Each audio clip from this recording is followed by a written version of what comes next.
Boa noite, é um prazer receber vocês aqui para a última conferência desse seminário. É uma honra apresentar o professor Juliano Duval. Ele é pesquisador do CNRS, que é o CNPq da França desde 2001. É diretor adjunto do Centro Europeu de Sociologia e Ciência Política, da prestigiada Escola de Altos Estudos em Ciências Sociais de Paris, onde ele leciona, assim como no Instituto de Estudos Políticos, Ciência Pública e Toulouse. Em 2004, ele publicou o livro Crítica da Razão Jornalística, um notável estudo sobre jornalismo econômico.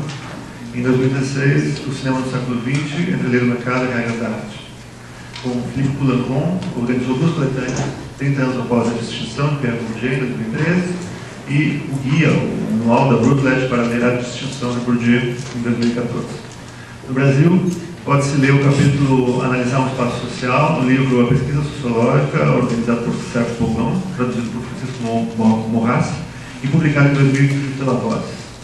É um bom modo de começar a ter contato com outros textos de Duval sobre a análise de correspondências múltiplas, como os artigos A Análise de Correspondências e a Construção dos Campos, publicado em 2014 em La Recherche Sociale, e Análise de Correspondências Múltiplas, publicado em 2007 na revista online de divulgação científica. Juliano Duval vai fazer uma conferência de mais ou menos uma hora e depois a gente vai ter um tempo para discutir com ele. Merci beaucoup. Donc, je vais parler du métier de sociologue parce que c'était une demande de Rodrigo. L'idée était donc de parler du métier de sociologue aujourd'hui. Je vais m'en tenir au cas français, ce ne serait pas raisonnable d'aller plus loin dans mon cas. Et donc je vais, la question de départ, et celle-ci, c'est quelle est la place qu'occupe aujourd'hui le métier de sociologue pour les sociologues français contemporains. Alors c'est une question que je trouve à la fois, je pense qu'il y a une certaine originalité qui est intéressante et qui en même temps est, c'est très difficile de la traiter, disons, telle quelle. Et je me disais, bon, j'ai travaillé sur le journalisme et le cinéma particulièrement, et il y a une difficulté qui est très bien connue dans ce domaine-là, c'est la question, le problème que posent toutes les enquêtes sur la réception, l'effet des films, des produits journalistiques, dans quelle mesure le travail journalistique affecte les comportements, les opinions politiques des gens. C'est une question à laquelle il est très très difficile de répondre, que les sciences sociales se posent depuis très très longtemps. Et, voilà. Et je pense que le problème qui se pose sur les produits médiatiques, les films, les livres, se pose aussi pour les produits scientifiques. C'est très difficile de savoir de répondre en tout cas complètement à la question de savoir quel effet, quels sont les usages que les gens font d'un livre, d'un écrit, d'un article. Voilà, on n'a pas accès à leur... c'est une pratique privée de la lecture, on n'a pas accès à la... et par ailleurs, la manière dont un livre impacte des pratiques, et quand on y réfléchit, est très compliqué. Bon, c'est à travers la lecture qu'on en fait, mais quel type de lecture on fait? Est-ce qu'on lit les livres en entier? Est-ce qu'on les lit vraiment? Il y a des livres que c'est à peu près sur ça, parce que j'ai du métier de sociologue, qui sont tellement connus qu'au fond, on ne les lit pas vraiment. Ou, voilà. J'avais en tête, il y a je me disais que c'était peut-être pas mal de le citer en commençant cette intervention. Il y a un livre assez célèbre de Thomas Kuhn qui porte sur la révolution copernicienne, et il y a un passage dedans qui, moi, m'avait pas mal frappé, qui est sur le livre de Copernic, De Revolutionibus, le livre qui lance la révolution copernicienne, le livre qui est réputé avoir été le premier à lancer la thèse pour laquelle c'était la Terre qui tournait autour du Soleil, et à développer une démonstration mathématique là-dessus. Et Kuhn traite de l'impact qu'a eu le livre, essaie de rassembler des éléments disponibles sur l'impact qu'a eu le livre dans les années et les les 2 ou 3 décennies qui ont suivi sa parution en 1543. Et c'est très très étonnant quand on le lit, parce qu'on s'aperçoit que c'est complètement inattendu. Ce qu'il dit, c'est pas du tout, le livre n'a pas du tout eu l'effet qu'on pourrait penser sur la base des éléments, on pourrait penser qu'il a eu sur la base des éléments dont on dispose aujourd'hui.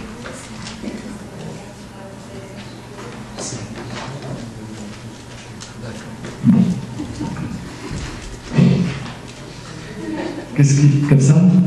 Bon.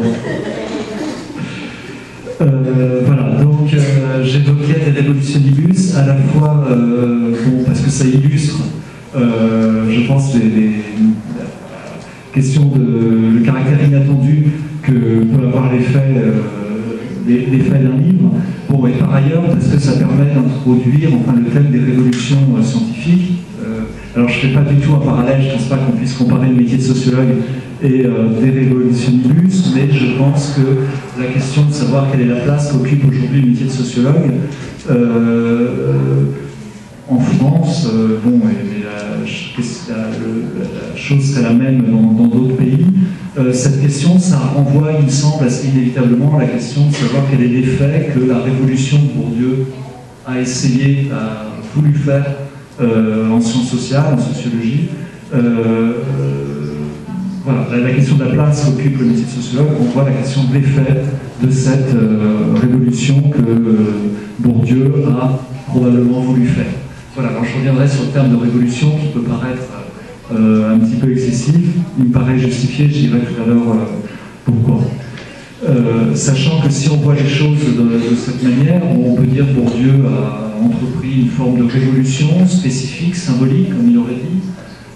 Et le métier de sociologue joue un rôle qui est particulier dans cette révolution. Alors, c'était pas un manifeste. Je pense que Bourdieu n'aurait sans doute pas aimé le terme de manifeste. Le métier de sociologue n'est pas le manifeste d'une révolution scientifique qu'il aurait voulu faire, mais c'est un livre, évidemment, enfin, il y a bon, qui est important, qui donne un certain nombre de principes, qui dégage une épistémologie, c'est ce qu'il entend faire, dégager une épistémologie propre pour la sociologie. Et bon, il y a un parallèle qu'il est quand même tentant de faire. Des fois, on compare l'œuvre de Bourdieu à celle de Durkheim en établissant des correspondances entre des livres. Et il y a une correspondance qui s'impose un peu, c'est celle entre le métier de sociologue d'une part et les règles de la méthode sociologique d'autre part. Textes qui ont des points communs dans leur projet et qui ont aussi des points communs dans leur contenu, et qui ont aussi pour point commun, enfin, j'y avais jamais pensé dans cette intervention, mais ils sont écrits pour Dieu à quasiment l'âge de Durkheim. Enfin, quand il écrit Métier de sociologue, à quasiment le même âge que Durkheim a quand il écrit les règles de la méthode sociologique.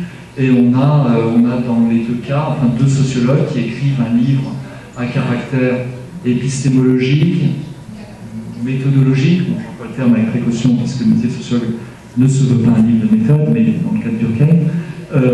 Donc on a deux auteurs qui écrivent à 37-38 ans un livre de méthode sociologique sur la base de des premiers travaux qui sont déjà accomplis, donc qui sont dans les deux cas déjà assez conséquents. Voilà, alors cette intervention, je vais la faire en deux temps. Dans le premier temps, je vais essayer d'affronter, même si je préviens, je ne vais pas y répondre totalement, mais je pense que c'est très difficile de répondre totalement à la question de la place du métier de sociologue dans la sociologie française aujourd'hui, mais je pense que la question, c'est vraiment intéressant de se la poser et qu'on peut quand même donner des éléments de réponse. Et puis dans un deuxième temps, j'essaierai d'élargir la question de l'effet, enfin, de cette révolution, enfin, que Bourdieu aurait voulu faire.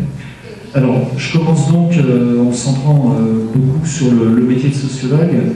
Alors, je n'ai pas fait à supposer que ça soit possible de faire une enquête qui permettrait d'appréhender les usages qui sont faits aujourd'hui par les sociologues français contemporains du métier de sociologue. Bon, j'ai essayé de rassembler quelques éléments d'objectivation, alors des éléments assez voilà, des éléments d'objectivation. Et puis j'ai aussi utilisé, donc j'ai essayé de le faire de façon plus contrôlée évidemment, mais simplement quelques éléments aussi que j'ai du fait que je suis dans la population étudiée.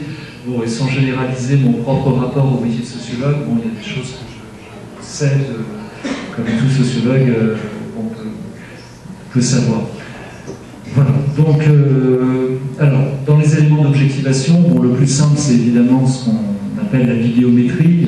Donc, aujourd'hui, je parle pour la France, mais j'imagine que ça n'est pas du tout propre à la France, qui est très en vogue aujourd'hui, à la fois parce que c'est alors un instrument d'évaluation de la recherche qui est très utilisé par les administrations de la recherche, et un outil aussi pour utilisé par certains sociologues des sciences. Bon, la sociologie des sciences ayant un rapport souvent un peu ambivalent, double à la bibliométrie, parce qu'elle souligne aussi les limites de l'outil.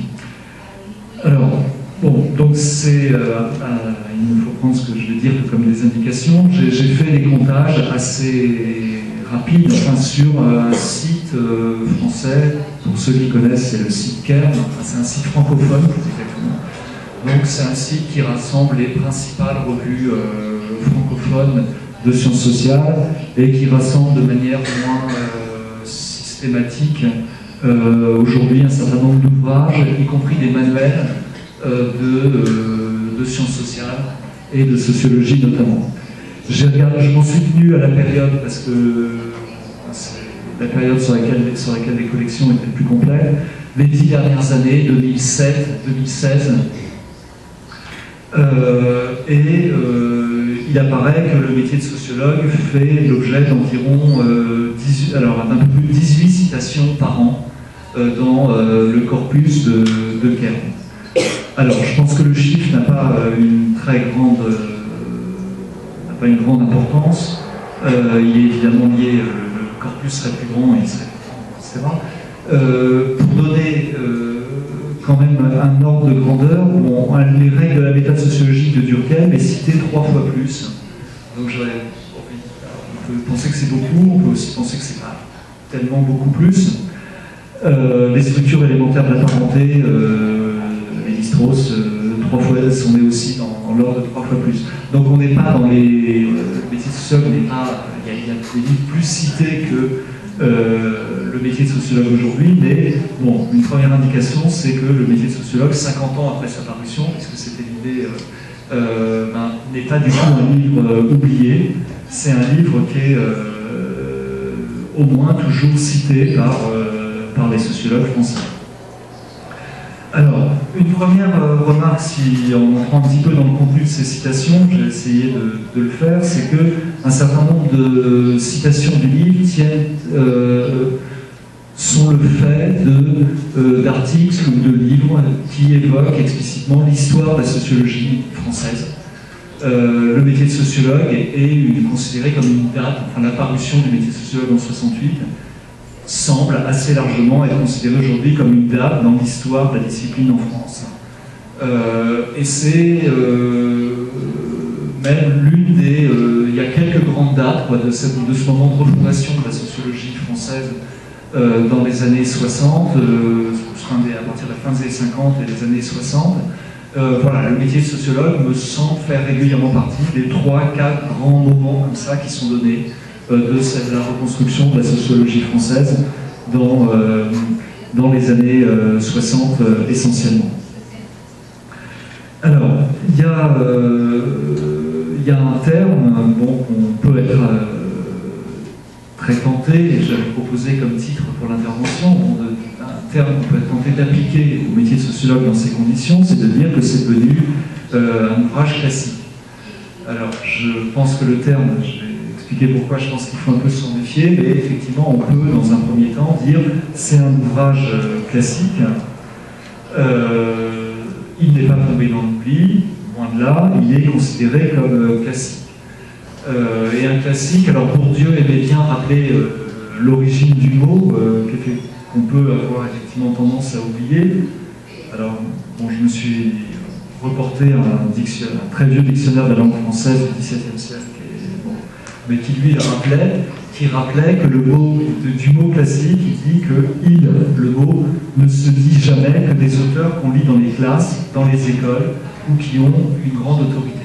Donc on trouve une idée que Bourdieu aimait rappeler, c'est de dire des classiques, c'est lié à l'école, c'est lié aux classes, c'est des ouvrages, des auteurs qui sont enseignés en classe. Voilà. Alors évidemment, pour le métier de sociologue, on est tenté de le prendre à la lettre. Est-ce que le métier de sociologue est un ouvrage qui est enseigné dans les classes de sociologie aujourd'hui en France? Alors, un premier élément de réponse, là je vais apporter un élément personnel, j'avais annoncé que je le ferais. Il y a quelques semaines, il y a une journée d'études qui a été organisée à Paris, j'en dirai un tout petit peu plus tout à l'heure, cette journée d'études traitait de la question de la construction de l'objet. Et il y a eu la construction de l'objet, c'est Bourdieu toute sa vie a insisté sur toute sa carrière a insisté sur la nécessité de construire l'objet, mais le texte où il a le plus insisté sur cette question, c'est dans le métier de sociologue. C'est la construction de l'objet, c'est le titre de la partie centrale du métier de sociologue. Et ça devait même être le titre du deuxième volume du métier de sociologue, puisqu'initialement, le métier de sociologue devait en compter 3 volumes. Et donc, à cette occasion, il y a plusieurs intervenants qui ont parlé des usages qu'ils avaient, du rapport qu'ils avaient au métier de sociologue. Ce qui apparaissait, c'est qu'il y avait plusieurs personnes qui expliquaient qu'elles avaient été très tôt, dès leur premier contact dans un cadre scolaire avec la sociologie, étaient confrontées au métier de sociologue, elles avaient été initiées à la sociologie au travers de ce livre. Et il y avait aussi un certain nombre d'intervenants, parfois les mêmes, qui disaient qu'eux-mêmes, la plupart, tous étaient des enseignants ou des chercheurs, des enseignants-chercheurs, un certain nombre disaient qu'eux-mêmes utilisaient encore ce livre aujourd'hui, donc 50 ans après sa parution, dans leurs cours de sociologie, et notamment dans les tout premiers cours d'initiation qui sont donnés dans les cycles universitaires. Alors, je pense qu'il faut avoir en tête, j'y reviendrai avec cette journée d'études, rassembler un type de sociologue particulier. Je ne pense pas qu'il faille généraliser. Le métier de sociologue n'est pas le manuel de base utilisé dans toutes les universités françaises pour tous les cours d'initiation à la sociologie. On n'est pas dans ce cas de figure-là, mais on est dans un cas de figure où on est quand même en présence d'un livre qui est quand même utilisé, au moins par un nombre assez important sans doute d'enseignants et dans un nombre assez conséquent de lieux. Et on retrouve, alors je dis ça peut paraître gratuit, ça ne l'est pas tout à fait, on retrouve ça si on regarde les manuels de sociologie aujourd'hui en France. Le métier de sociologue y est presque systématiquement cité. Et c'est intéressant de voir, je pourrais donner des exemples, que le métier de sociologue est à la fois cité et utilisé dans des manuels qui ne sont pas attachés à une école de pensée sociologique particulière.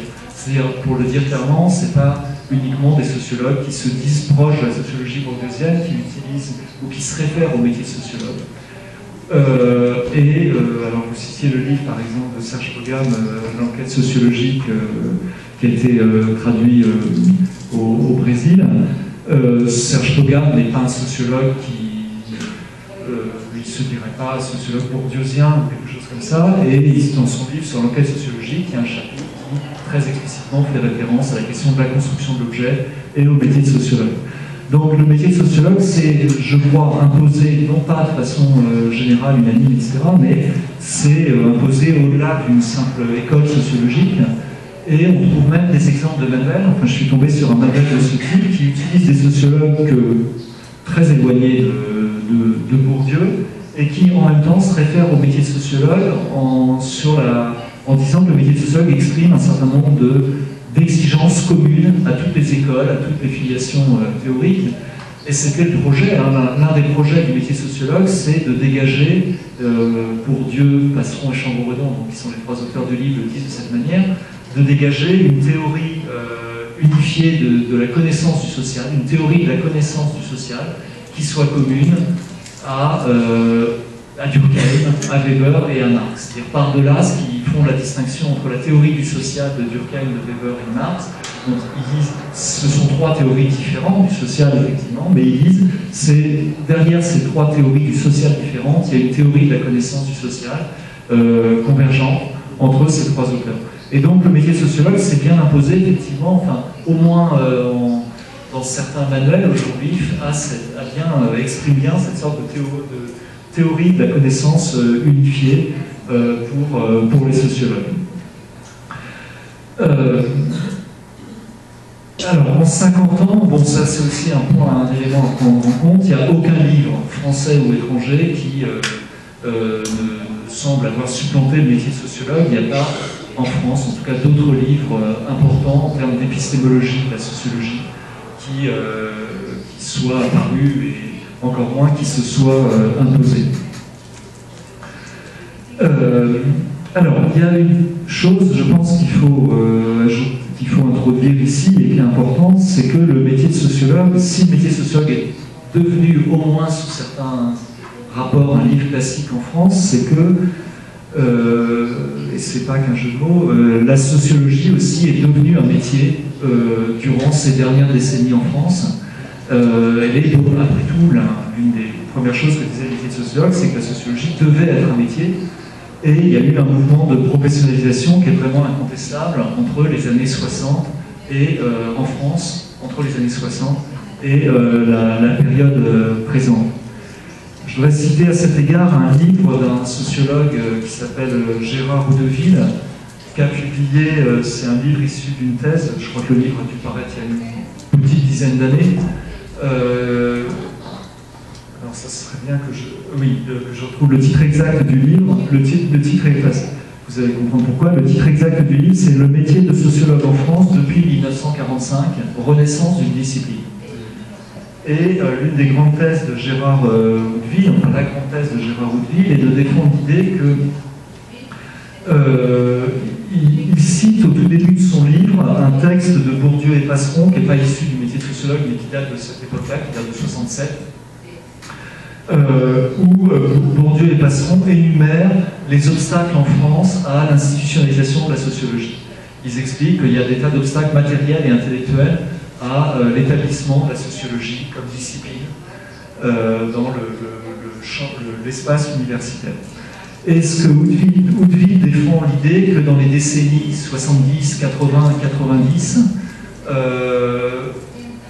ces obstacles ont été progressivement en grande partie levés et que la sociologie, voilà, je vous lis, c'est une citation de Gérard Roudeville, la sociologie est parvenue à s'organiser aujourd'hui au sein du champ académique français contemporain comme une authentique communauté savante. La conquête de l'autonomie, l'existence sur le mode d'un corps constitué des sociologues dans le champ académique apparaît comme le principal sens qu'on peut assigner à cette histoire des dernières décennies de la sociologie. En d'autres termes, on considère que la constitution d'un espace professionnel, c'est l'une des grandes dynamiques des dernières décennies dans la sociologie française. Et évidemment, si le métier de sociologue, il me semble que les deux phénomènes, on doit les avoir en tête, c'est pas simplement que le métier de sociologue est devenu un classique, c'est qu'il est aussi devenu un classique parce que la sociologie s'est constituée professionnellement durant les 50 années qui se sont écoulées depuis l'apparition du livre. La discipline, ses avantages structurés, alors Roudeville donne beaucoup d'exemples, j'en donne deux ou trois qui sont assez récents mais qui me paraissent suggestifs ici. D'abord, il y a les associations professionnelles se sont sur les 20-30 dernières années très nettement renforcées. La France n'avait pas, alors les associations ne jouent pas le même rôle, n'ont jamais joué le même rôle sans doute en France et dans les pays anglo-saxons, mais les associations chez les sociologues ont effectivement monté en importance depuis les années 80 et particulièrement, je pense, depuis les années 2000. On pourrait totalement, très facilement illustrer ça. Autre phénomène, il y a eu des mobilisations de sociologues, plusieurs mobilisations de sociologues sur des enjeux spécifiquement disciplinaires au cours des 15 dernières années, notamment pour défendre, alors il y a eu une affaire, pour ceux d'entre vous qui éventuellement en auraient entendu parler, une astrologue qui avait soutenu une thèse, et il y a eu un mouvement de mobilisation pour dire ça n'est pas de la sociologie, ça ne relève pas de la sociologie. Ce mouvement est important d'abord parce qu'il défend une sorte de cette personne avait manqué des exigences considérées comme fondamentales du métier de sociologue, donc ça veut dire que le métier de sociologue existe dans les faits, et surtout qu'il y avait une mobilisation qui, je pense, était impossible, même encore dans les années 70 et sans doute 80, des sociologues pour défendre ce genre de principe professionnel fondamental. Et je pense qu'on pourrait aller plus loin, on pourrait dire que certaines idées au moins du métier de sociologue, certaines idées, je ne pense pas toutes, mais certaines idées sont devenues très consensuelles dans le monde professionnel de la sociologie française aujourd'hui. Et je pense par exemple que l'idée qu'il faut rompre avec le sens commun, les prénotions, ça devient, dans la plupart des séminaires, il me semble que c'est devenu un argument. Si vous dites à quelqu'un vous manquez, vous ne rompez pas, ce que vous dites c'est du sens commun, vous ne rompez pas suffisamment avec le sens commun, c'est un argument qui est oui, relativement consensuel, qui fait, voilà, ce qui sans doute, je pense, n'était pas non plus le cas, même il y a encore dans les années 90. Alors, le métier de sociologue est rentré au moins en partie on peut le penser, dans les classes et les cours de sociologie. Et il est devenu, alors il y a un mécanisme, j'ai raconté ça, Merton parlait, le sociologue sciences notamment, parlait du phénomène de l'oblitération par incorporation, ce phénomène qui fait qu'on finit par oublier les auteurs, des thèses scientifiques qui sont incorporées à une discipline. Alors ça, bon, c'est important, on peut pas, je pense que ça me paraît assez incontestable que le métier de sociologue a connu en partie ce processus, ce qui veut dire notamment qu'il faut les indications bibliographiques, indiquer le chiffre que je donnais tout à l'heure, les données bibliographiques sont sont à prendre avec beaucoup de précautions parce qu'on est typiquement en présence sans doute d'un livre qui est devenu tellement un classique, que au fond les gens s'y réfèrent sans même y penser, sans le citer, certaines de ces idées sont tellement diffusées que bon, on oublie que c'est le métier de sociologue qui les a beaucoup argumentés ou qui a contribué à les imposer. Au fond, le métier de sociologue est devenu un classique, un peu comme il y a un autre auteur qui paraît avoir beaucoup connu ce processus-là en France, mais je ne pense pas qu'en France, c'est Lazarsfeld, qui est quelqu'un dont beaucoup de choses que Lazarsfeld a dites sont devenues des sortes en France en tout cas, d'évidence dans les enseignements de sociologie. Tout le monde aujourd'hui lit Lazarsfeld, mais tout le monde est en quelque sorte pénétré par les idées de Lazarsfeld, parce que c'est une espèce de doxa, d'un ensemble de savoirs, de préceptes qui sont véhiculés par les enseignants, par les manuels. Voilà. Alors, je ne prends pas l'exemple de Lazarsfeld, évidemment, totalement par hasard. Si le métier de sociologue a rejoint Lazarsfeld dans une sorte de fond commun de la discipline, c'est aussi un tout petit peu, en tout cas, ça doit nous interpeller, puisque Lazarsfeld, c'est l'une des cibles du métier de sociologue. C'est-à-dire que peut-être que le métier de sociologue est devenu un classique, mais il n'a peut-être pas éclipsé les cibles qui étaient les siennes, le type de sociologie qu'il prenait pour cible. Et de fait, je pense que c'est quelque chose, alors on est en présence d'un classique, mais il faut aussi avoir ça en tête. Les classiques, on ne les lit plus forcément. C'est aussi des livres que, en un sens, on ne lit pas, on les connaît déjà, on peut être en situation de les connaître déjà avant même de les avoir lus, parce que justement, ils sont un peu partout, parce qu'ils sont enseignés très tôt dans les cycles universitaires. Et je pense qu'on ne peut pas écarter cette hypothèse que le métier de sociologue aujourd'hui soit à la fois un livre que tous les sociologues connaissent, dont tous les sociologues connaissent au moins certains points. Il faut rompre avec le sens commun, etc. Et en même temps, qu'il y a un livre qui n'est peut-être pas forcément très lu, ou très lu dans le détail, ou lu complètement. Alors, deux indices qui vont dans ce sens. Le premier, c'est dans les... Je ne vais pas détailler longuement, mais j'ai regardé les citations dont le livre fait l'objet sur la période récente, et il y en a un certain nombre où le métier de sociologue est cité sur des points, mais qu'on peut juger assez anecdotiques, enfin, ou qui sont des idées qui certes sont présentes dans le métier de sociologue, mais qui ne font absolument pas l'originalité du propos du métier de sociologue, et qu'on trouverait dans plein d'autres endroits. Bon, la rupture avec le sens commun, il y a des manières de le dire, après tout, ça n'est rien d'autre que de dire ce que Durkheim disait quand il disait qu'il fallait écarter les prénotions, et on a là une espèce d'usage du métier de sociologue, comme sans doute de beaucoup de classiques, où c'est une façon enfin, un peu de cautionner, d'apporter une caution symbolique, d'exercer une sorte d'effet d'autorité sur une idée un peu générale, voilà. L'autre indice que je voulais donner, c'est la journée d'études que j'ai évoquée tout à l'heure. Il y a donc une journée d'études qui a été organisée il y a quelques semaines sur la question de la construction de l'objet. Et on peut se dire, après tout, si le métier de sociologue était vraiment un classique en France aujourd'hui, pourquoi des gens organiseraient-ils une journée d'études sur quelque chose que tout le monde est censé connaître et que tout le monde serait censé pratiquer? Alors, cette journée d'études, elle était, je peux en dire, à présent l'organisateur, c'était Louis Pinto, qui est un sociologue qui a fait sa thèse avec Pierre Bourdieu et qui est resté tout le long de sa carrière, enfin très proche de la sociologie de Pierre Bourdieu.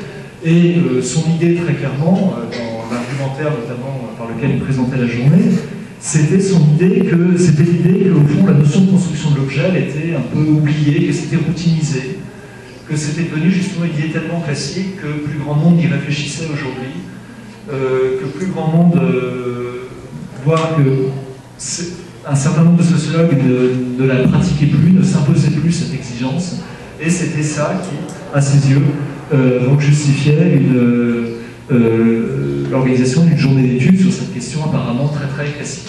Et je pense que c'est un fait intéressant, on a sans doute on a un ouvrage classique, mais en même temps, Bourdieu aurait sans doute dit que c'était le lot de tous les classiques, mais c'est aussi un ouvrage qui est en partie neutralisé, qu'on lit, voilà, qu'on ne lit pas toujours de très près.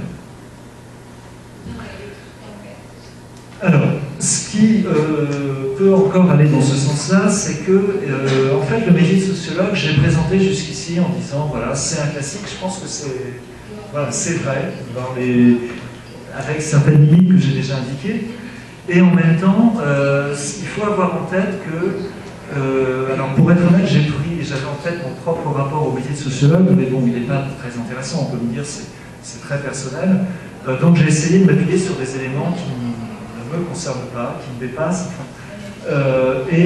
j'ai regardé par exemple donc, sur le taux, le nombre de citations dont le métier de sociologue fait l'objet.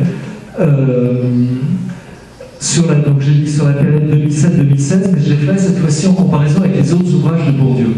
Et on s'aperçoit qu'en France aujourd'hui, le métier de sociologue, il est cité, je l'ai dit, mais il est nettement moins cité que d'autres livres de Bourdieu. Donc j'ai dit 18 citations en moyenne, un petit peu plus de 18 citations en moyenne pour le métier de sociologue par an. Si on prend le livre le plus cité actuellement en France serait La Distinction, qui est à 80 citations annuelles, donc c'est quand même 4 fois plus. Et c'est plus, vous voyez au passage, que Lévi-Strauss, et aussi que les règles de la méthode sociologique. La domination masculine est à 73 citations annuelles, la reproduction 69 citations annuelles, le sens pratique 63 citations. Donc il y a des livres de Bourdieu, en particulier La Distinction, la domination masculine, la reproduction, le sens pratique, qui sont nettement plus cités que le métier de sociologue aujourd'hui. Et je pense que cette question des citations, alors là c'est une hypothèse, mais j'ai tendance à penser que c'est aussi des livres qui sont pas seulement plus cités, ils sont aussi plus lus, notamment par des jeunes générations, plus souvent lus par les jeunes générations de sociologues que ne l'est le métier de sociologue. Parce que le métier de sociologue, je pense, peut paraître comme un livre qui a un petit peu vieilli, notamment aux jeunes générations de sociologues. C'est un classique, Alors c'est sans doute pas incompatible, mais c'est aussi un classique qui peut paraître avoir un peu vieilli.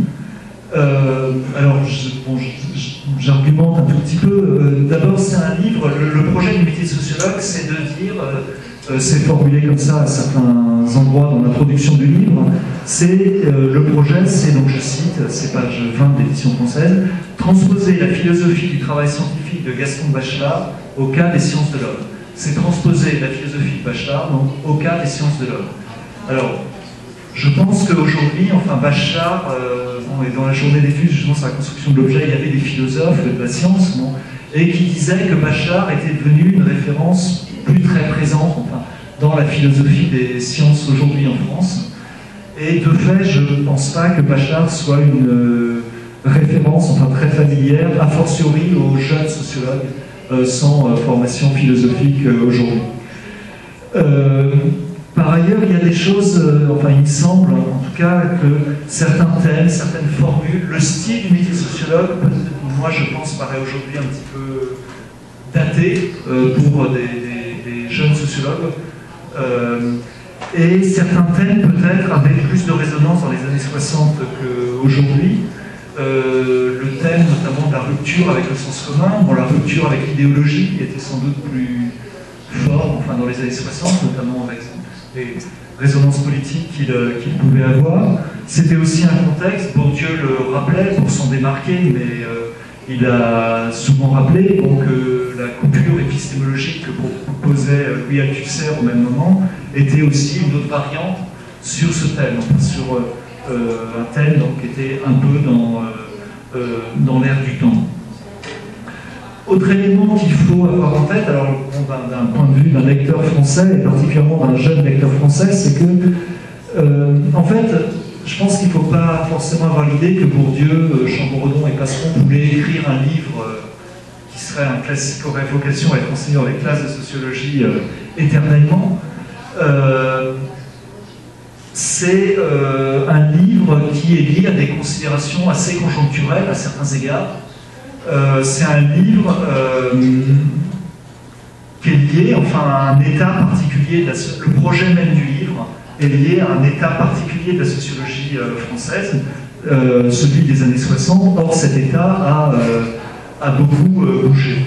Bon, il y a quelque chose, je pense qu'il faut avoir en tête, qui est, Bourdieu l'a jamais dit explicitement, mais c'est quelque chose une hypothèse qu'on peut faire quand même assez raisonnablement, c'est que le livre, qui quand même, bon, la grande cible est le positivisme face à la manière de Lazarsfeld.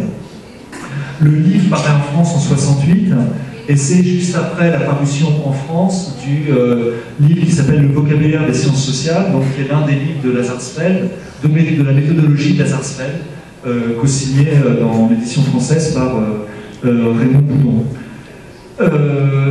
Il y a aussi dans le livre toute une sorte, enfin il me semble que, il me semble, c'est assez évident, toutes les erreurs, puisque le livre met en valeur des erreurs, toutes les erreurs renvoient à des formes de sociologie de l'époque très très précises. Les Bourdieu, Chamboredon et Passeron, quand ils parlaient du positivisme, de l'intuitionnisme, ils employaient des mots comme ça, avaient des genres très précis en tête, et on peut penser que leurs lecteurs des années 60 avaient en tête ces personnes-là. C'était Lazarsfeld, évidemment. Or, j'ai dit, Lazarsfeld est quelqu'un, je pense que les jeunes générations de sociologues, à la fois connaissent très bien les idées de Lazarsfeld, parce qu'elles sont enseignées beaucoup dans...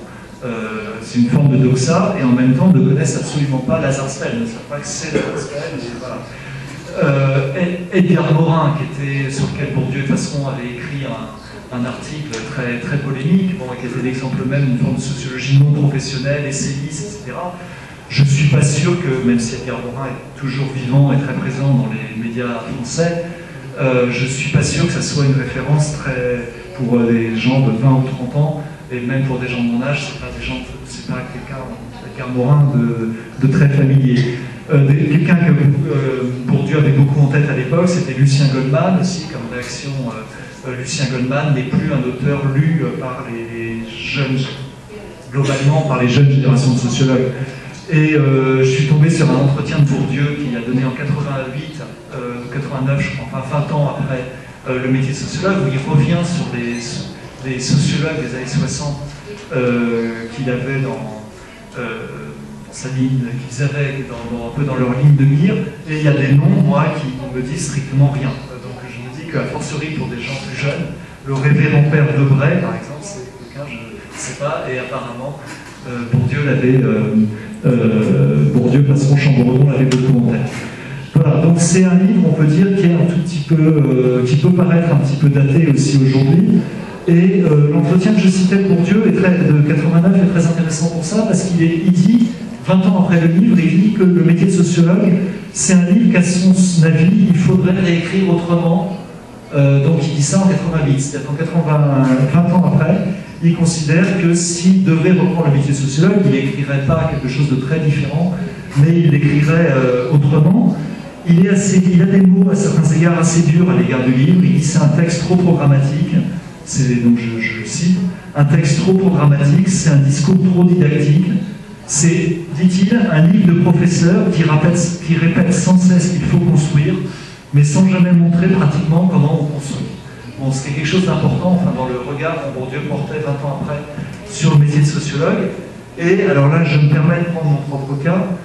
Je suis d'une génération, moi je suis arrivé en sociologie au début des années 90, et objectivement, moi il y a un autre livre, s'il y a un livre d'initiation à la sociologie, un livre de Bourdieu d'initiation au métier de sociologue qui a joué un rôle important pour moi, c'est beaucoup moins le métier de sociologue que j'ai lu finalement assez tard en fait, que le livre qui s'appelle Réponse, donc Frédéric citait tout à l'heure, le livre composé d'un long entretien aux États-Unis avec les vacants et des étudiants sociologues, et puis la retranscription d'un séminaire de recherche que Bourdieu avait donné à des étudiants à Paris à la fin des années 80, et qui est un livre où effectivement il y a beaucoup plus d'illustrations, qui est beaucoup moins abstrait que le métier de sociologue, où il y a beaucoup d'illustrations que Bourdieu tire de ses propres recherches ou de recherches qui ont été menées par des sociologues travaillant avec lui. Voilà. Alors, à tous ces arguments, on pourrait ajouter aussi que, et ça existe, il y a des sociologues en France qui ont intérêt à dire que le métier de sociologue est un livre daté. Bon, Bourdieu a souvent commenté cette stratégie qui consiste à renvoyer au passé un livre ou un auteur.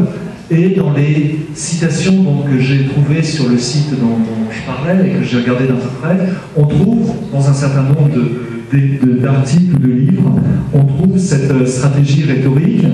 Alors par exemple, on la trouve dans des articles qui défendent l'idée d'une sociologie d'intervention, c'est-à-dire d'une sociologie qui ne soit pas académique, qui ne soit pas purement savante, et qui soit une sociologie d'expertise, une sociologie d'intervention. Et là, je m'attarde un tout petit peu sur cet exemple parce que j'ai vraiment trouvé plusieurs exemples où le métier de sociologue est une sorte de référence presque, donne l'impression d'être une référence inévitable, mais ces auteurs évidemment insistent sur le fait qu'il y a des métiers de sociologue, c'est un jeu de mots qui est souvent fait, que Bourdieu, Passeron et Chamboredon ont eu tort de postuler l'unité du métier de sociologue, qu'il y a d'autres manières d'être sociologue qui sont tout aussi légitimes, en tout cas aux yeux de ces sociologues d'intervention, sociologues experts, etc. Et ces sociologues experts peuvent s'appuyer sur des sociologues académiques qui eux-mêmes contestent le métier de sociologue. Parce que ça existe aussi, il y a dans la sociologie académique aujourd'hui des gens qui contestent un certain nombre de principes du métier de sociologue. Alors, exemple, bon, je ne vais pas le détailler ici, mais j'ai un article, par exemple, qui met en question ce que les Chamboredon, Bourdieu et Passeron appellent dans le métier de sociologue le principe de non-conscience, c'est-à-dire l'idée que les agents sociaux n'ont pas une science infuse enfin, du monde social. On a des sociologues, et en France, ces sociologies sont assez vivantes, les sociologies d'inspiration ethno-méthodologique, par exemple, ou pragmatistes, comme on dit beaucoup en France aujourd'hui, sont des sociologies qui contestent, on connaît la phrase « les agents sociaux ne sont pas des idiots culturels », enfin de Garfinkel, sur ce type d'argument de contester certains points du métier sociologue, et par exemple le principe de non-conscience. Mais le métier de sociologue, donc j'ai dit, c'est un classique. On peut discuter cette thèse-là. Pour un certain nombre de gens, c'est un classique. Pour d'autres, y compris dans l'univers académique, c'est un livre qui est alors dépassé, indépassé, contestable sur certains points. Et à cet égard, je terminerai ma première partie là-dessus, citer, il y avait eu un débat qui avait fait pas mal de bruit, c'était au moment de la sortie de La Lisière du Monde. C'était dans une revue de sociologie importante, la revue française de sociologie, qui se veut en tout cas la revue centrale depuis sa création au début des années 60 dans l'univers professionnel de la sociologie.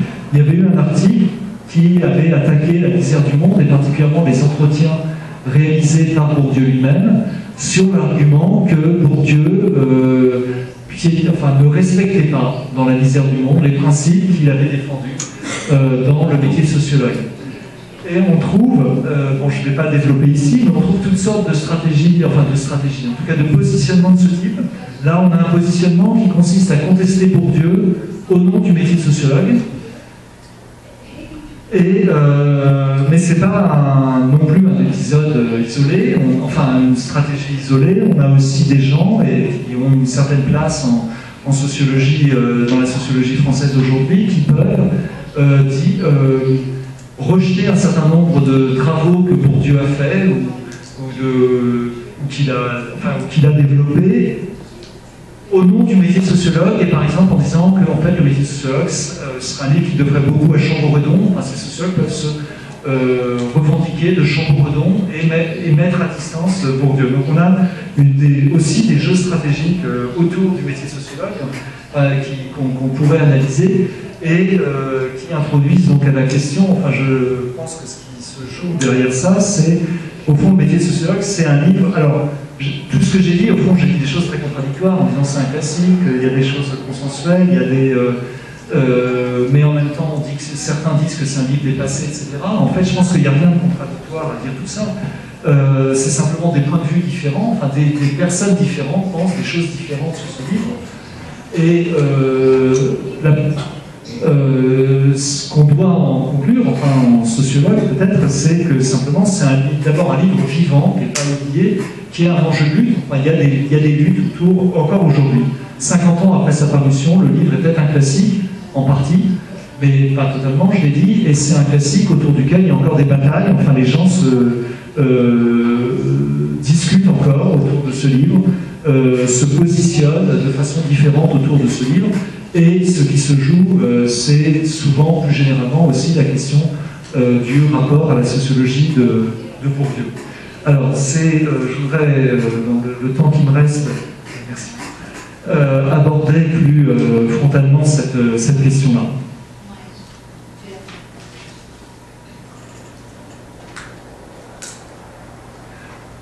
Alors, donc je vais partir de l'idée que Bourdieu a voulu transformer la pratique sociologique et que, au fond, on peut appliquer à ce qu'il a fait, à son entreprise, à son travail, un concept que lui-même a appliqué à des entreprises culturelles et des entreprises scientifiques, c'est le concept, ce qu'il appelait de révolution spécifique dans un champ, de révolution dans un espace social, révolution, mais le terme spécifique rappelle donc à l'échelle d'un espace. Alors évidemment, si on dit ça, il faudrait s'interroger exactement sur l'espace. Est-ce que c'est la sociologie est-ce que c'est l'ensemble des sciences sociales? Est-ce que c'est plus large? La philosophie, Bourdieu entendait sans doute un peu bousculer aussi les philosophes. Bon, c'est une question évidemment qu'il faudrait poser. Il y a un texte, je ne sais pas s'il est repris dans l'édition du cours de Manet au Brésil. Il y a un texte de Pascal Casanova dans l'édition française qui défend cette idée, à mon sens à juste titre, que dans son cours sur Manet, que le cours sur Manet est dans certaines limites, et Pascal Casanova insiste bien là-dessus, Bourdieu le faisant lui-même explicitement dans certains passages du cours, qu'il y a peut-être une forme d'autoportrait, que Bourdieu parle en partie de lui à travers Manet, ou en tout cas que disant plus exactement que il est vrai qu'il le dit parfois explicitement, qu'il pense qu'un certain nombre de choses, qu'il dit des résistances, qu'il rencontre des résistances très fortes, qu'a rencontré Manet dans la révolution symbolique à laquelle il a pris part, qu'un certain nombre de ces résistances sont comparables à celles que l'entreprise sociologique de Bourdieu rencontrait. Donc, en parlant de révolution spécifique, je fais que reprendre cette idée que je trouve Pascal Casanova argumente, à mon avis, de façon convaincante au sujet du cours sur Manet. Alors, pour donner tous les éléments, il y a eu des discussions, il y a des discussions en France, en tout cas autour de ce texte de Pascal Casanova, et Jean-Louis Fabiani, notamment, s'est élevé contre l'idée que Bourdieu puisse se comparer à un révolutionnaire spécifique. Voilà, l'argument principal de Fabiani est de dire que ça relève d'une rhétorique héroïque et abusivement héroïque, que Bourdieu serait pressé de se peindre en héros et exagérerait le caractère révolutionnaire de son entreprise.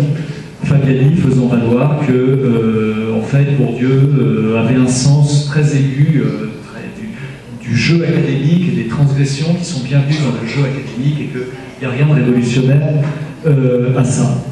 Alors, bon, je pense que l'argument de Fabiani est pas très difficile à écarter. En revanche, il y a quelque chose dans ce qu'il dit, autre chose qui reprend un argument qui est plus solide, je pense, et qui est un argument qui a été adressé notamment au cours sur Manet, qui est de dire que Bourdieu a peut-être une conception un peu trop, donne trop d'importance à l'individu, en l'occurrence à Manet, qui se centre trop sur Manet, alors que ce type de révolution est toujours un processus collectif. Bon. Et je citais l'exemple de la révolution copernicienne de Kuhn au début, qui est un livre magnifique pour ça, qui montre bien que c'est un mouvement collectif, que la révolution copernicienne, elle est au plus initiée par Copernic, et que c'est un mouvement collectif beaucoup plus large qui se joue. Et évidemment, au sujet de Bourdieu, il faut se poser cette question-là. Est-ce que Bourdieu... alors d'abord, Bourdieu, il y a eu une dimension collective très importante, qui a déjà été évoquée plusieurs fois au cours de ces 3 journées de l'entreprise de Bourdieu. Bourdieu a aussi été un animateur de recherche très très important. Il y a eu ce centre de recherche qui est un exemple à certains égards unique, dans l'histoire de la sociologie en tout cas. Mais on peut aussi s'interroger sur le caractère collectif de cette révolution, au sens où Bourdieu n'est qu'un moment que Durkheim avait commencé cette révolution, qu'il y a des prédécesseurs, des fondateurs de la sociologie de façon générale, on pourrait ajouter Elias, etc., il ne faut pas attribuer à la personne même de Bourdieu, évidemment, la totalité de cette révolution. Mais il me semble que sous cette réserve, on peut défendre l'idée que Bourdieu a promu une manière de travailler qui était assez nouvelle. Alors il faudrait énumérer ces nouveautés. Il me semble qu'il y a par exemple un mélange qui lui est propre quand même à la fois de considérations théoriques et de soucis empiriques dans les recherches. Une manière aussi de transformer les questions sociales, politiques en questions de recherche. Voilà, il faudrait essayer de caractériser cette révolution, mais il semble bien qu'on peut dire que Bourdieu a essayé d'introduire, de développer des nouvelles pratiques de recherche, des pratiques de recherche en tout cas partiellement nouvelles en sociologie. Le métier de sociologue dans cette révolution, effectivement, alors j'ai dit c'est difficile de dire un manifeste parce que Bourdieu a très souvent moqué la forme du manifeste, mais il y a le métier de sociologue, a le projet, c'est une citation du livre, le projet d'exposer le principe d'une pratique professionnelle et d'inculquer simultanément un certain rapport à une pratique. Il me semble qu'il a bien l'idée de refonder la sociologie. Sur une réflexion épistémologique conséquente, nouvelle, de doter la sociologie d'un socle épistémologique et, je pense qu'on peut dire sans forcer, qu'il y a l'idée dans le métier de sociologue considère que la sociologie suppose un habitus spécifique et que c'est cet habitus qu'il s'agit d'expliciter, pour autant qu'un habitus puisse être explicité, mais qu'en tout cas il s'agit de transmettre dans la formation du métier de sociologue. Donc un habitus propre, un habitus spécifique. Le livre dit aussi que la sociologie a un objet propre, un objet autonome, qui est de construire des objets d'une certaine manière.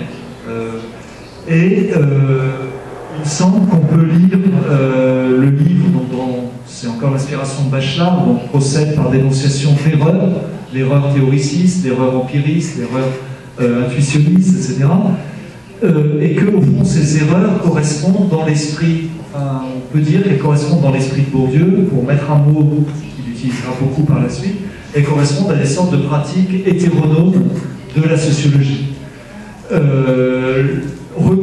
Céder, comme le fait l'essayisme, au sens commun, c'est une forme d'hétéronomie, c'est une manière de répondre à des demandes profanes, à des attentes profanes, aux attentes d'un public mondain, aux attentes de commanditaires. Et alors ça, je disais qu'on pouvait appliquer, il me semble, la notion de révolution symbolique à l'entreprise de Bourdieu. Je pense qu'on peut aussi utiliser la notion d'autonomie qu'il a beaucoup utilisée au sujet des révolutions spécifiques qu'il a utilisées. Ce que Bourdieu entend fonder, entre autres choses, c'est une pratique, ou il entend contribuer en tout cas, à une pratique autonome de la sociologie, à une autonomisation et à une pratique plus autonome de la sociologie. Bon. Et effectivement, en écartant, en disant les limites des pratiques hétéronomes de la sociologie, pratiques qui consistent à répondre à des attentes mondaines. Durkheim déjà stigmatisait cette forme de sociologie, à des demandes profanes, à des commanditaires. Et il faut rappeler que, par exemple, son centre de recherche, dans les années 60, c'est aussi un lieu où il réfléchit beaucoup, Bourdieu en particulier, les chercheurs qui travaillent avec lui, à un moyen de... Ils savent qu'ils ont besoin d'avoir des fonds pour financer les recherches empiriques, pour financer les enquêtes, ils ont besoin des fonds. Ils vont répondre à des commanditaires, et Bourdieu, on sait, va jusqu'à répondre pour l'enquête sur la photographie, est financé par Kodak, une entreprise privée, mais il y a une réflexion derrière pour, notamment par la multiplication des commanditaires, arriver à conserver une autonomie à la sociologie, parce qu'évidemment, la réponse à ce type de commande porte la menace de l'autonomie, de l'hétéronomie.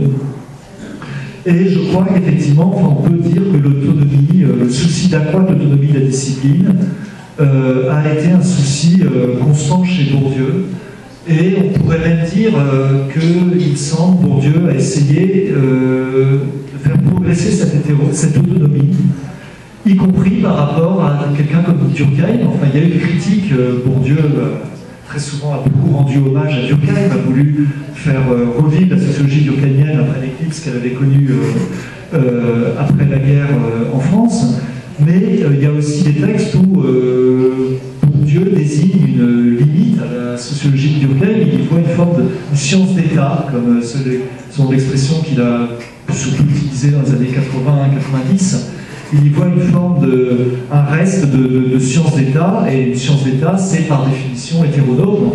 C'est une manière de reprendre des problématiques d'État. C'est ça que Durkheim reproche, notamment que Bourdieu reproche à Durkheim, et Bourdieu entend aller plus loin là-dessus, notamment en accroissant la réflexivité de la sociologie. Il reproche à Durkheim de ne pas être suffisamment réflexif sur ce point. Et quand on regarde les textes que Bourdieu écrit sur le champ littéraire, sur le champ artistique, sur les champs scientifiques, il considère aussi que l'autonomie, un progrès d'autonomie, c'est un progrès dans la réflexivité du champ, des agents engagés dans le champ.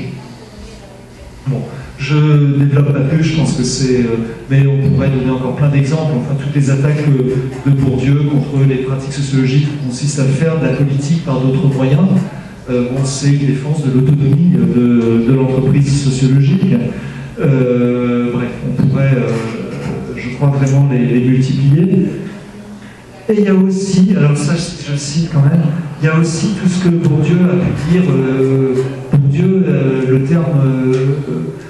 Bourdieu parle beaucoup, bon, évidemment, dans le cours sur Manet, de la rupture avec l'ordre académique. Bon, l'autonomisation du champ, selon pour Bourdieu, c'est notamment une rupture par rapport à l'institution académique, à la soumission de la peinture à un ordre académique. Bon, et c'est quelque chose, évidemment, ça qu'on retrouve très clairement chez Bourdieu. Bourdieu entendait créer une sociologie autonome par rapport à ce qu'il considérait comme une sociologie académique, ou des manières académiques de faire des sciences sociales. Voilà, alors, je vais finir, ça va être le dernier point de mon exposé, bon, je pense qu'en remobilisant ces notions de révolution, en analysant l'entreprise de Bourdieu comme une forme de révolution spécifique, en l'analysant comme une tentative pour faire progresser l'autonomie de la sociologie, je pense qu'on peut on peut en tout cas commencer à essayer de s'interroger un peu sur l'effet qu'a eu son entreprise. Parce que la question c'est de savoir quel effet, est-ce que cette révolution spécifique a fonctionné ou non? Est-ce qu'elle a vraiment révolutionné dans le contexte français, et je m'en tiens toujours au contexte français, est-ce qu'elle a vraiment révolutionné la pratique des sociologues? Et en termes d'autonomie, est-ce qu'on peut dire qu'aujourd'hui la sociologie française est plus autonome qu'elle ne l'était dans les années 60 ou 70? Alors, peut-être qu'un premier élément de réponse, c'est de se demander au fond comment ces révolutions spécifiques réussissent. Au fond, il y a deux modèles qu'on peut avoir en tête. Il y a le modèle qu'on a grâce à Kuhn, les révolutions scientifiques. Comment une révolution scientifique qui réussit, qu'est-ce que c'est? C'est une révolution scientifique où un nouveau paradigme, selon le mot de Kuhn, remplace un ancien paradigme. La révolution copernicienne a été une révolution notamment, parce que Kuhn l'explique très bien, elle a été sous plein d'autres aspects, mais elle a été notamment quand la thèse héliocentrique supplante définitivement la thèse géocentrique. Est-ce qu'on est dans ce cas-là, dans le cas de Bourdieu? En France, non. La sociologie de Bourdieu n'a pas éclipsé, ce que j'ai dit tout à l'heure sur Lazarsfeld le montrait, elle n'a pas éclipsé tous les paradigmes concurrents et antérieurs. On est peut-être plus, mais ça pose question, dans le cas des champs artistiques, où effectivement les révolutions spécifiques n'ont pas pour effet, nécessairement en tout cas, de révolutionner toutes les pratiques, la peinture, le succès de la révolution impressionniste que Bourdieu étudie dans le cours sur Manet, ne met pas un terme définitif à la peinture académique. Une peinture académique continue d'exister, enfin elle n'est pas comparable à un ancien paradigme scientifique. En ça, la révolution spécifique prend une autre forme. Alors, là, on pourrait dire qu'on est peut-être plus, si on a ces deux cas de figure-là en tête, on est plus dans le deuxième cas de figure. C'est-à-dire que la sociologie de Bourdieu n'a pas éclipsé totalement d'autres formes de sociologie.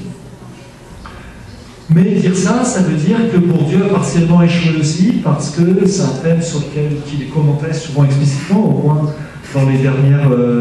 je me souviens qu'il le faisait au moins dans les années 90, où il disait que la sociologie en France, en tout cas, n'était pas vraiment devenue une science, comme ne fonctionnait pas tout à fait sur un régime scientifique, comme lui aurait aimé que ce soit le cas, qu'elle fonctionnait encore sur un régime partiellement littéraire, que le modèle littéraire a une prégnance très forte en France. Et alors je crois, Bourdieu est mort depuis plus de 15 ans aujourd'hui, mais que quand on regarde le contexte actuel, c'est encore très vrai. Il y a une prime en sociologie à la recherche de l'originalité en France. Et là, je pourrais citer des tas notamment les portraits journalistiques des sociologues. Ça, c'est aujourd'hui, alors c'est très intéressant. Il est très rare que les portraits journalistiques ne fassent pas référence à Bourdieu, ce qui montre la place très importante qu'occupe Bourdieu encore. Mais c'est presque toujours sur le mode c'est un autre type de sociologue que Bourdieu. C'est-à-dire que les journalistes sont très sensibles à ce qui sépare de Bourdieu, à ce qui fait la distinction, l'originalité par rapport à Bourdieu. Bon, et il y a des exemples, je pourrais multiplier, je ne vais pas le faire, mais c'est vraiment quelque chose de très très fréquent. Et ça, on peut se dire, c'est une forme d'échec. Enfin, c'est vrai qu'on fonctionne toujours. Alors, le problème, c'est les portraits journalistiques, mais c'est peut-être justement que la sociologie n'a pas non plus su rompre avec, elle est poreuse à l'action, elle est encore poreuse dans son état actuel en France, à l'action du journalisme culturel et du journalisme, et c'est vraiment quelque chose, enfin, un quasi invariant de ces portraits journalistiques de sociologues, que de mettre en valeur en quoi c'est une qualité, c'est une qualité en soi. Ce serait une qualité, le progrès scientifique c'est évidemment une qualité, mais c'est une qualité en soi de se distinguer pour Dieu aujourd'hui, et on ne se pose pas la question, ça ne devrait être une qualité que si c'est un progrès scientifique. On ne se pose pas cette question dans la plupart des portraits. Alors, autre élément de réponse sur l'ampleur du succès de la révolution de Bourdieu, c'est de voir que la sociologie de Bourdieu s'est objectivement beaucoup diffusée dans les revues professionnelles françaises. Et j'ai fait un petit calcul dans la revue française de sociologie, donc qui est censée être la revue centrale, en tout cas qui a été pensée, conçue comme telle et qui continue souvent de se penser comme telle, et qui est une revue qui visait à rassembler toutes les sensibilités, les différentes sensibilités de la sociologie française. Et c'est une revue qui a eu quand même des rapports compliqués avec, au moins à partir de 1975, c'est-à-dire la création d'actes de la recherche en sciences sociales, qui a eu des rapports un peu compliqués avec la sociologie liée à Pierre Bourdieu. Et pourtant, même dans cette revue, on voit continuellement, enfin presque continuellement, la part la proportion d'articles citant Bourdieu, c'est avec les limites, s'élève dans le temps, et le progrès continue après la mort de Bourdieu. La sociologie de Bourdieu a incontestablement une forme de réussite, elle a pris. Et il y a un exemple, je ne prends pas, il se trouve au moment, il peut paraître amusant, mais il n'est pas, je pense que c'est un exemple sérieux. Je suis tombé par hasard au moment où je préparais cette intervention, donc c'était il n'y a pas très longtemps. Je suis entendu l'ancien président de la République française, François Hollande, qui était président jusqu'à l'année dernière, une interview qu'il donnait et où il employait spontanément le terme de capital culturel et le terme de reproduction sociale. Bon, François Hollande n'est pas un président dont l'action politique a été beaucoup dictée par les analyses sociologiques de Bourdieu, mais je trouve que le fait qu'il reprenne ces concepts est très intéressant. Ça veut dire que les concepts de Bourdieu sont passés, plus ou moins déformés, mais sont passés au point qu'un ancien président de la République, donc il reste quand même dans une fonction très officielle, peut reprendre certains d'entre eux. Je trouve que ce n'est pas du tout une indication anecdotique.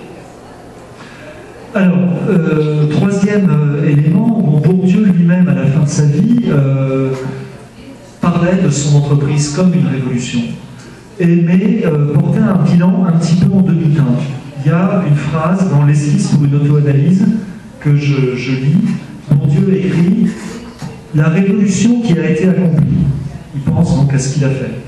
La révolution qui a été accomplie, si elle a réussi sur le plan symbolique, au moins à l'étranger, c'est la précision est faite entre parenthèses et importante, donc la révolution qui a été accomplie, si elle a réussi sur le plan symbolique, au moins à l'étranger, a, dans l'institution, connu un échec relatif qui se voit bien dans le destin du groupe. Il pense au groupe des Français, en tout cas des membres français du groupe du Centre de sociologie européenne.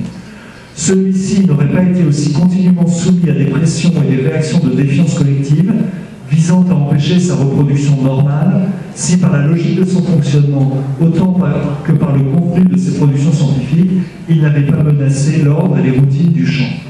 L'entreprise de Bourdieu a rencontré des résistances du vivant de Bourdieu et elle en rencontre encore après sa mort. La mort physique de l'homme, Bourdieu l'évoquait quelquefois, a sans doute changé des choses, supprimé une forme d'agressivité à l'égard de Bourdieu de la part de ses concurrents, mais elle n'a pas renversé totalement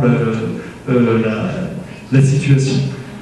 Alors ça, c'est quelque chose qu'il faut avoir en tête. Bourdieu, il y a une plaisanterie, moi je me souviens quand j'étais arrivé au Centre de sociologie européenne dans les années 90, il y a une plaisanterie qui circulait, qui était Bourdieu avait fait un article sur les paysans béarnais. L'un de ces articles sur le paysan béarnais s'appelait « Reproduction interdite ». Et il faisait référence donc au fait que ces paysans ne trouvaient plus place sur le marché matrimonial, enfin, il ne pouvait plus se reproduire. Et Plaisanterie voulait, au sein de sociologie européenne, que Bourdieu fût dans la même situation dans le monde universitaire, qui peine énormément à se reproduire.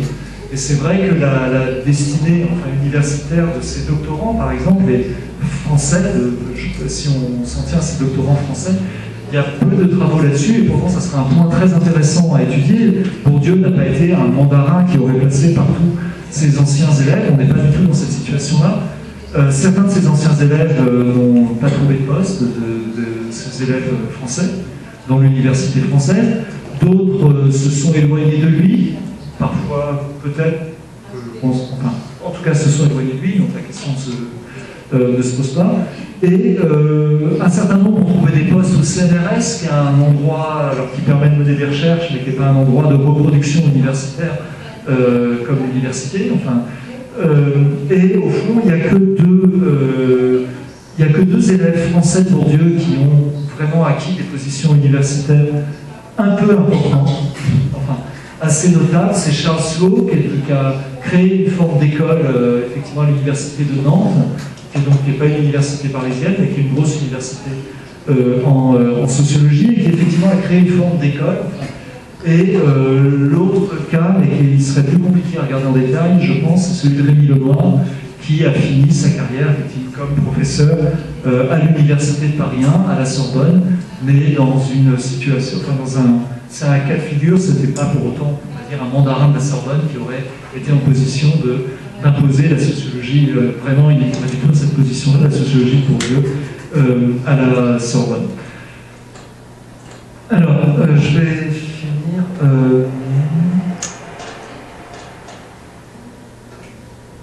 Alors, pourquoi Bourdieu a suscité cette forme de défiance? Je pense que son explication est assez lucide, celle qu'il donne dans l'esquisse pour une auto-analyse.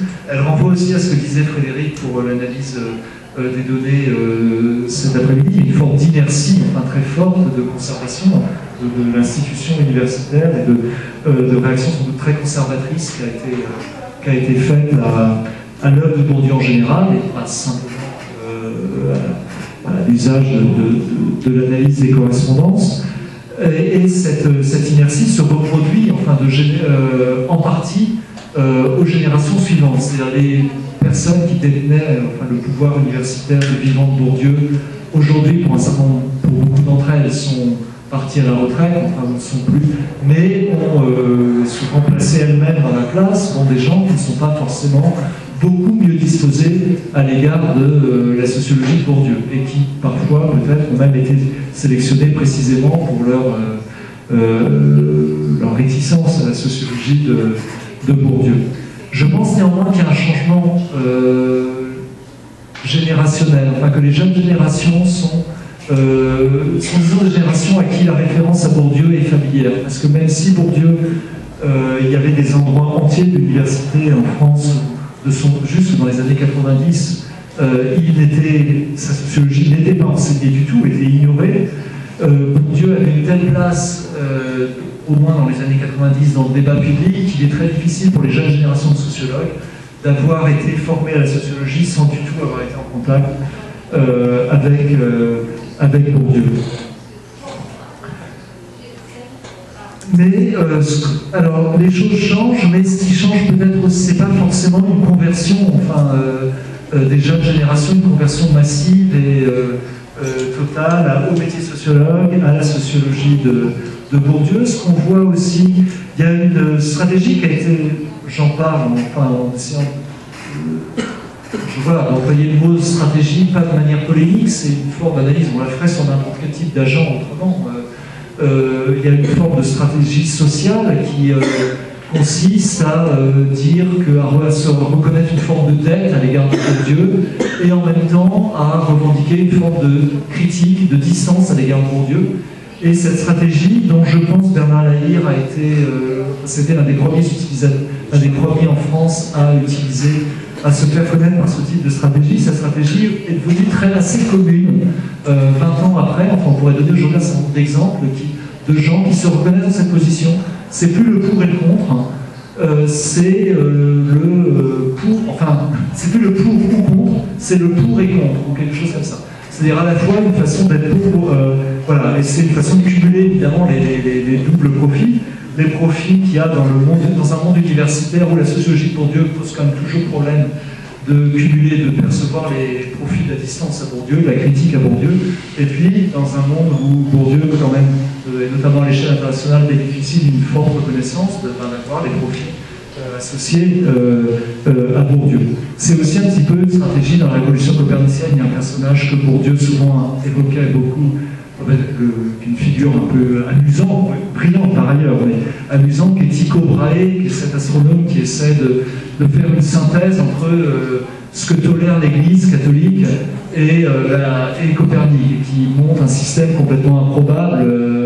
Voilà. Par ailleurs, Brahe, je crois, est à l'origine de vrais progrès scientifiques, mais a proposé une synthèse purement sociale, enfin sans aucune cohérence scientifique.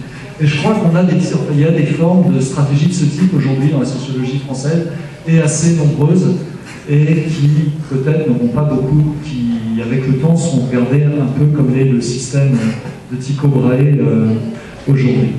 Voilà. Alors je vais finir très très vite, et puis voilà, comme ça éventuellement pour tenir dans les temps, j'ai un petit peu dépassé. Mais c'est, je pourrais revenir sur les questions si ça. Il y a deux points qui étaient. Il y a au fond la question du succès d'une révolution scientifique, on peut dire, c'est celle de la rencontre entre une action exercée par, en l'occurrence Bourdieu, les gens qui ont travaillé avec lui, etc., et un espace. Et cette action collective envisage, essaie de transformer l'espace. Mais pour comprendre le succès de la révolution scientifique, il faut s'interroger sur les dynamiques propres de cet espace. Et la question elle est compliquée parce qu'on peut penser que le révolutionnaire, le métier de sociologue, pour le dire concrètement, a contribué à faire l'espace, a contribué à faire de la sociologie un métier. Mais l'espace de la sociologie française, il n'a pas, c'est pas seulement l'effet de l'action de Bourdieu. Il y a d'autres forces qu'on joue.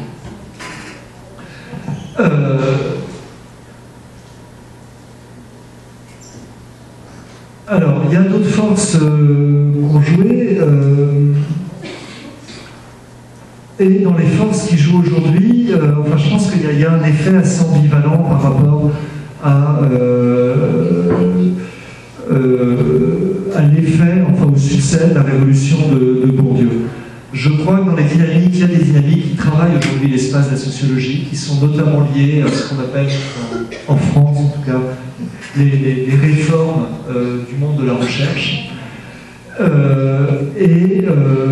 Alors, il y a une forme, ces réformes poussent à une forme de professionnalisation plus forte qu'il y a 30 ou 40 ans. Là-dessus, je pense que, au fond, c'est plutôt favorable à la généralisation d'une forme de sociologie comme celle de Bourdieu, qui a introduit effectivement une forme de recherche, vraiment de sens de la recherche, de la contribution scientifique, à la fois théorique et empirique, voilà, et que cet aspect-là des réformes n'est pas du tout incompatible, au contraire, je pense, avec la diffusion en France de la sociologie de Bourdieu. Sur d'autres points, c'est évident que ces réformes posent problème par rapport à la diffusion, un succès plus grand de la sociologie de Bourdieu. D'abord, ces réformes poussent les gens à produire des choses très vite, des articles très vite. C'est le publish en perish, il faut publier. C'est pas certain, Bourdieu a énormément publié, mais avait peut-être une capacité de travail très spéciale aussi. Je ne suis pas sûr, quand on regarde notamment les recherches, les très nombreuses recherches qui ont été faites par des gens qui ont travaillé avec Bourdieu, qui travaillaient très étroitement en relation avec Bourdieu. Je ne suis pas sûr qu'aujourd'hui la sociologie française produise beaucoup de recherches qui est de la qualité. Des recherches qui ont été produites dans les années 70, 80, 90 autour de Bourdieu. Et je crois que les conditions qui se généralisent avec les réformes de la recherche aujourd'hui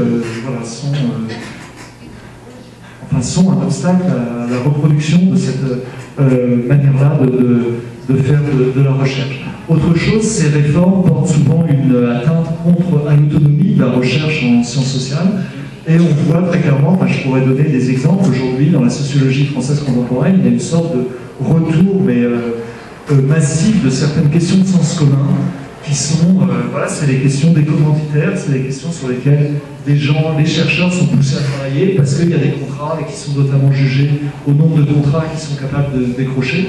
Et c'est parfois réellement il y a l'exigence, cette idée, toutes les disciplines sont confrontées, que la recherche doit être d'abord utile, si possible économiquement, ou sinon à des questions sociales, ça provoque, ça encourage un retour du sens commun qui est très clairement antagoniste avec des choses que le métier de sociologue professe.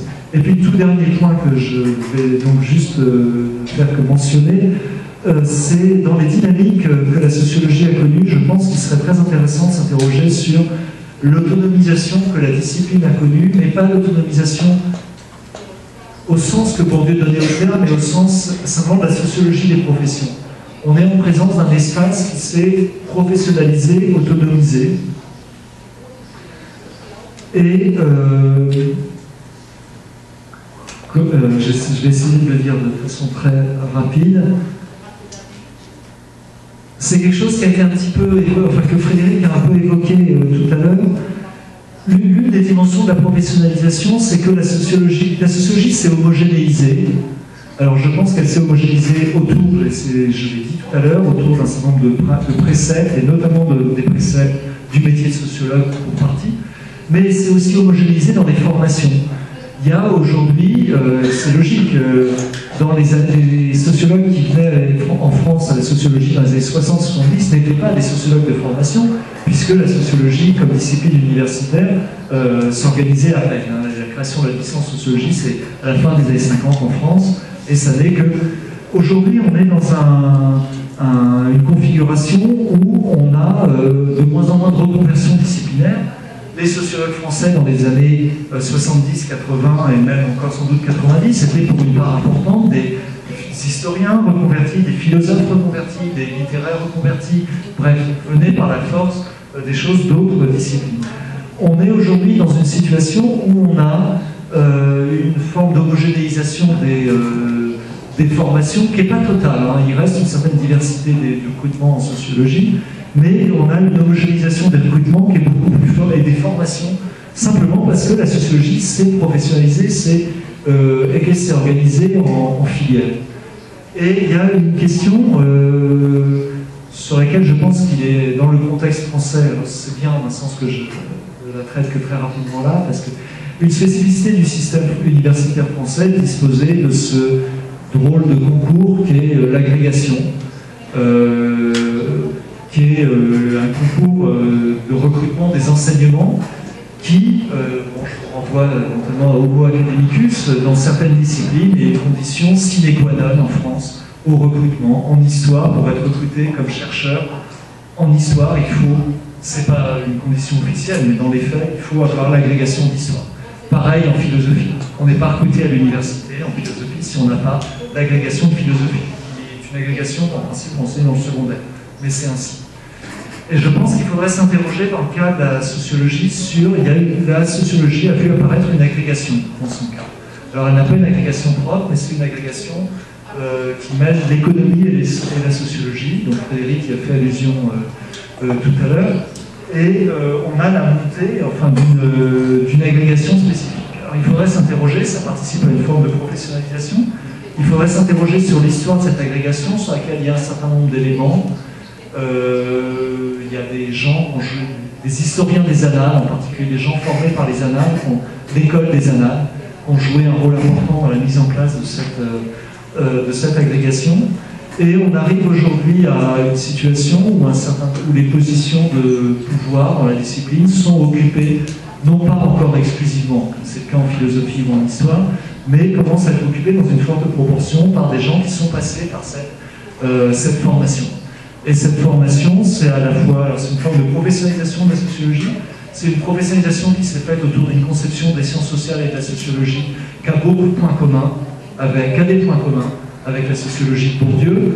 On pourrait parler en détail aussi du rôle de Jean-Claude Chambourdon, qui a joué un rôle, qui est l'un des co-auteurs du livre, et qui a joué un rôle assez important la mise en place de cette filière de sciences sociales. En même temps, c'est un facteur d'académisation et potentiellement aussi d'hétérogénéité dans l'évolution de la discipline. Voilà, je m'arrête là.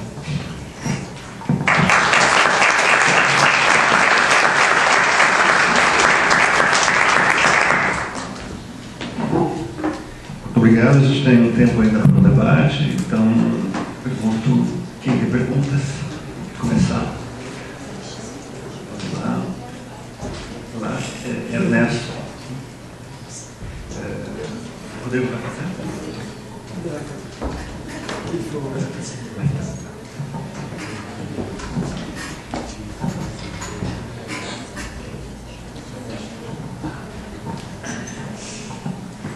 Bom, boa noite, meu nome é Johanna, eu sou formada em Ciências Sociais aqui pela UFSC e eu estou fazendo doutorado em Educação Científica e Tecnológica aqui no PPGCT na UFSC também, e meu mestrado também foi nessa área. A minha questão, no caso, é